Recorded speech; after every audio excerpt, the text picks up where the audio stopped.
Hi hello నమస్తే welcome to our channel journey with Shankar. Sunday కదా సరదాగా మనమైతే రైప్రియా మల్టీప్లెక్స్లో సినిమా చూడటానికైతే వచ్చేసాం. థియేటర్ ఇంటీరియర్ అయితే అదిరిపోయింది కదా.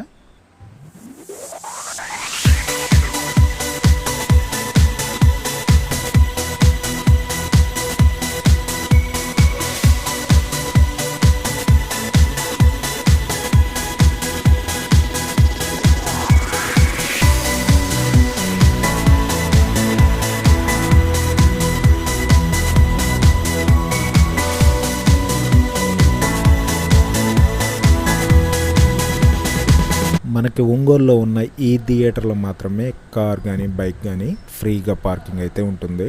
మీరు కనుక ఇక్కడికి వచ్చినట్లయితే మీకు ఈ థియేటర్ ఎంతమందికి నచ్చిందో నాకు కామెంట్లో అయితే తెలియచేయండి. నేను మా ఫ్రెండ్ చావా మూవీ చూడటానికైతే ఇక్కడికి వచ్చేసాం.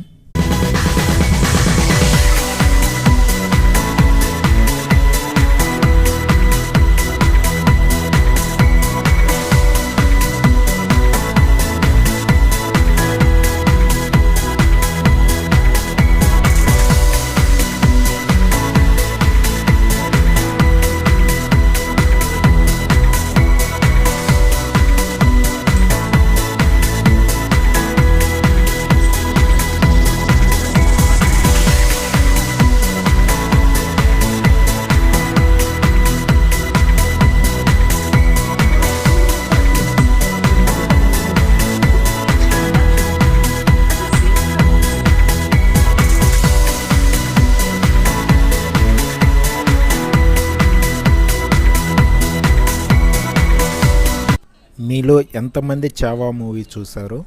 ఈ మూవీలో విక్కీ కౌశల్ అయితే సూపర్గా యాక్ట్ చేశాడు కదా.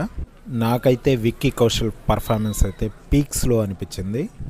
శంభాజీ క్యారెక్టర్లో విక్కీ కౌశల్ని చూస్తుంటే నాకైతే గూస్ బంప్స్ వచ్చాయండి. క్లైమాక్స్ సీన్స్లో విక్కీ కౌశల్ యాక్టింగ్ అయితే అల్టిమేట్గా అనిపించింది నాకైతే. అక్షయ్ ఖన్నా అయితే ఔరంగజేబ్ క్యారెక్టర్లో ఒదిగిపోయాడంతే.